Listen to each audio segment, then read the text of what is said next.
if that's more important than it sticking to your palm. Because when your hands are wet, definitely this back part slides. But you know, you have so much, I guess you would say, especially here anyway, that finger guard, it hasn't really seemed to be a big problem. It just, if anything, just kind of slides until that point, you know, which is okay. Now, you could do what None Fancy says he always does, is he uses skateboard grip tape. Okay, but now just to know, anyone who thinks about using grip tape for a skateboard, which is like $5 or something, okay, sometimes skateboard grip tape is just too much, because I've put it on knives and I actually know that, yeah, it grips ridiculously good, but it's just like too much. Like, you don't even want that much grip. It's just, it's like ridiculous. So, but I mean, definitely maybe, you know, some skateboard grip tape would be good. Don't put one long strip. Put, like, you know, cut it into portions and stuff and put piece after piece after piece. This way, if one does peel off, you have the other one still there. Kind of make it like bumps and stuff. Regardless, that's a little tip on that.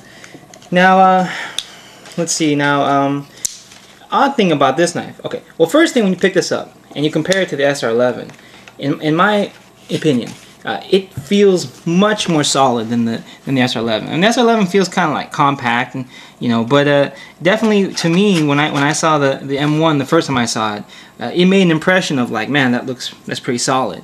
I can say the funny thing too, though, is that maybe because of the texturing on the titanium, you get the impression that the G10 is actually the most solid side of this knife. Now, regardless of whatever that means, the knife does have, like, it has no blade play, especially if the pivot is using Teflon tape. You know, oh, the tolerances are good. Let's see, if I open it nice and slow. Oh, here, watch. See how the lock bar is? Okay. Now let's say, like, I give it like a hard as flick I can. See how the lock bar is?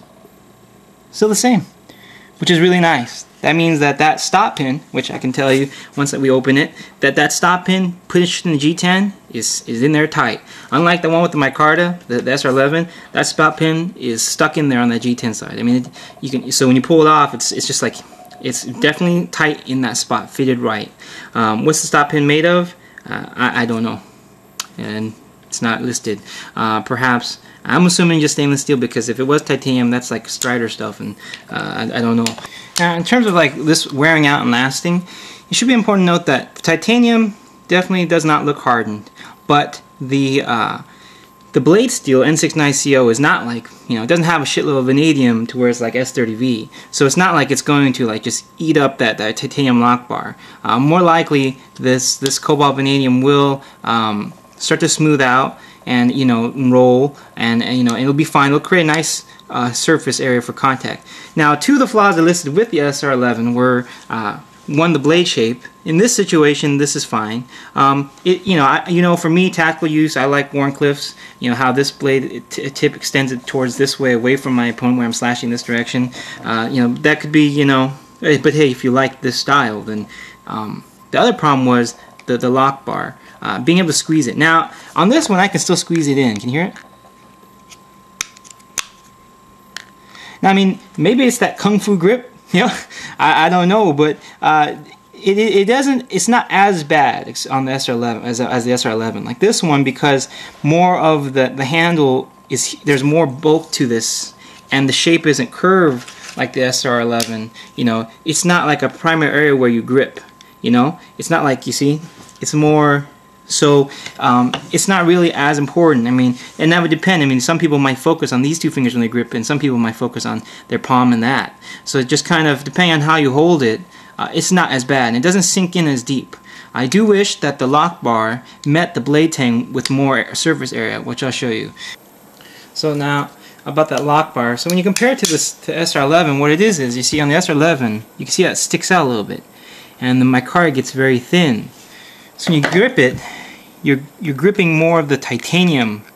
This isn't really helping because it's so cut out and so narrow here. You can really get your finger all the way around, and it just starts pulling down on that.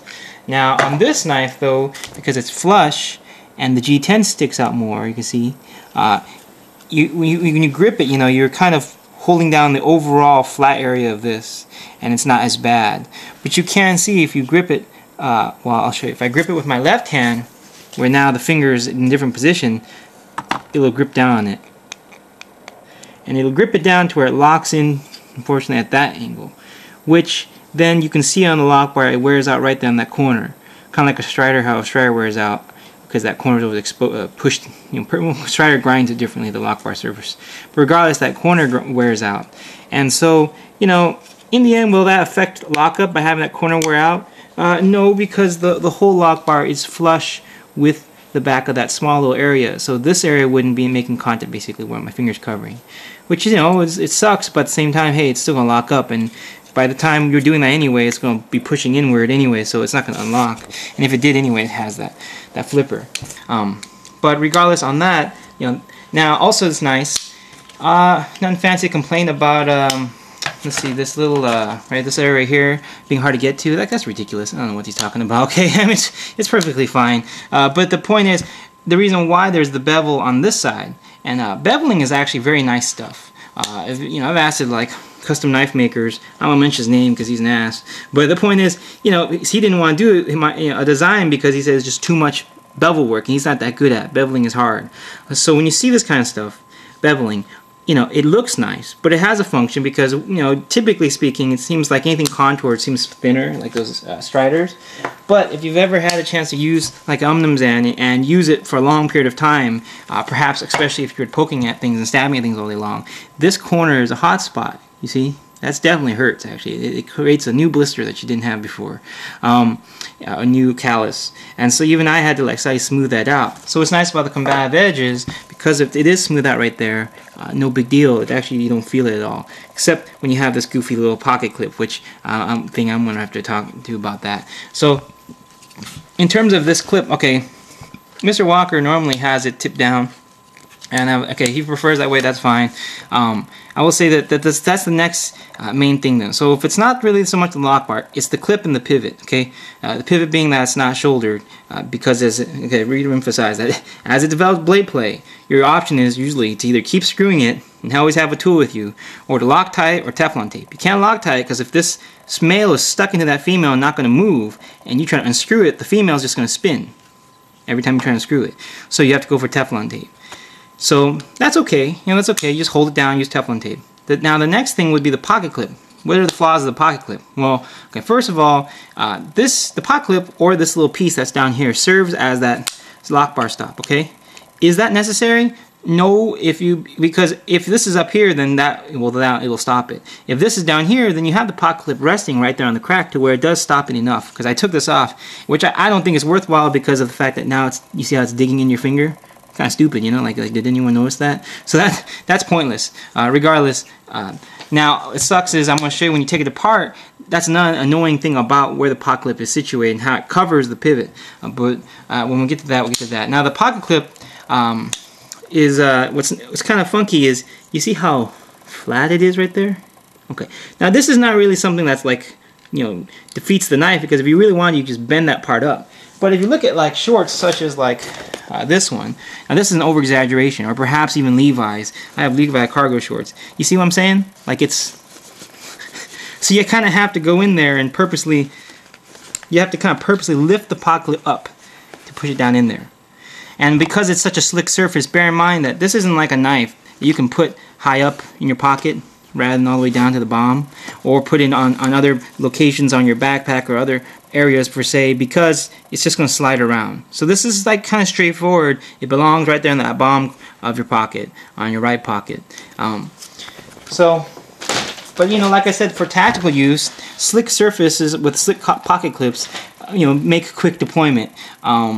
Not necessarily then for outdoor use, but that wasn't the purpose of this knife anyway. Even though that the pocket clip is kind of slippery and provides not so much traction when you're pulling it out, the G10 is grippy enough to where that does everything for you. I mean, your thumb basically then will be the thing that holds the knife and grips the knife to help you pull it out of your pocket. And thankfully, because it slides out easily, that works. Now these are the two kinds of screws on the knife. The one on your right is the handle screw shape, and the one on your left, this one, is the pocket clip ones. The pocket clip ones are the same size as the other handle ones, so they can be used, but they don't fit perfectly into the G10, so you might have to kind of, I don't know, work that out. So definitely you can't really just take the pocket clip screws and use them as handle screws as backups. But let me show you now the main thing about this knife, and then this video is already finished. First, here's a Teflon washer, it's a moderate, nice, you know, it's bendy but not like shitty. And here's that stop pin, nice and fitted in there. Here's the spacer. If you can see my little cut there. Can you see it? It's greasy. Hold on. Okay, I did that just to show you guys that that is aluminum. First of all, when I mean that the pivot is not shoulder, you see it spins. Okay. Now, while that's so when it comes stock, you see, this is what happens. When you put the blade in, you see, it just falls through the other side and you can't push down on it to hold it in place because you have to hold that other side down in order to screw it because that doesn't have a tool slot or space for you to put something on that side to hold the female in place while you spin the male. And here's how the blade tang meets the lock bar. See, it's a very small space. Definitely if it's going to bend, it's going to bend inward because you can just tell it's going to go towards that. Now, two things to note. If you put these screws back in without the little pocket clip piece, if you screw them all the way down, they'll actually hit the blade tang and stop the blade from opening. And also to note, Teflon washers, you know, when I told you to tighten it, don't bear down on it too much because Teflon washers can tear. So you still want some looseness there.